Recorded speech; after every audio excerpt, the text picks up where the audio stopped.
Dans Actes 27, 28, 29, Dieu a employé la tempête pour mener Paul à l'île de Malte, en vue d'y prêcher l'Évangile. Les habitants de cette île ne l'avaient pas encore entendu. Beaucoup furent ainsi introduits dans la vie nouvelle.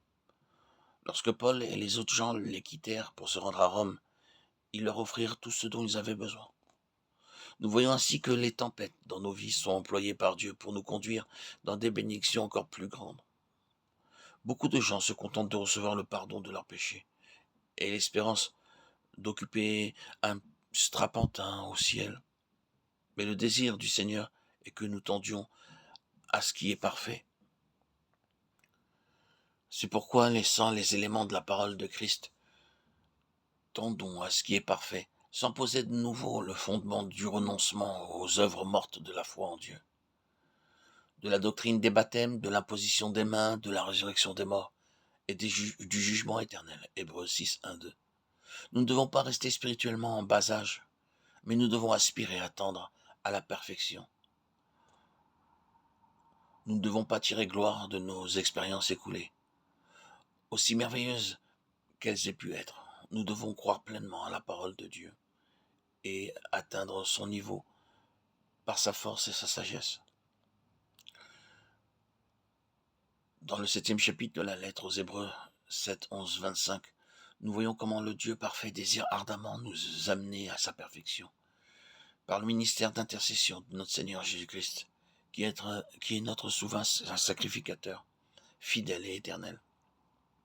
Si donc la perfection avait été possible par le sacerdoce lévitique, car c'est sur ce sacerdoce que repose la loi donnée au peuple, qu'était-il encore besoin qu'il parût un autre sacrificateur selon l'ordre de Melchisédek, et non selon l'ordre d'Aaron, car le sacerdoce étant changé, nécessairement aussi il y a un changement de loi.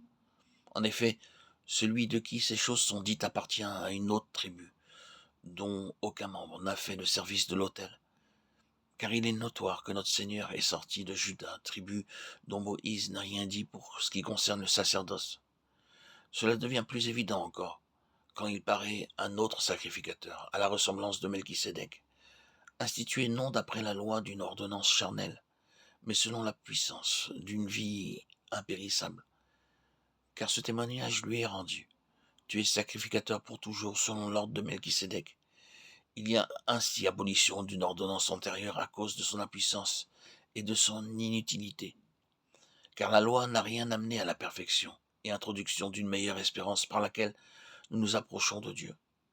Et comme cela n'a pas eu lieu sans serment, car tandis que les Lévites sont devenus sacrificateurs sans serment, Jésus l'est devenu avec serment par celui qui lui dit « Le Seigneur a juré, il ne se repentira pas ». Tu es sacrificateur pour toujours selon l'ordre de Melchisédek. Jésus est par cela même le garant d'une alliance plus excellente. De plus, il y a eu des sacrificateurs en grand nombre, parce que la mort les empêchait d'être permanents.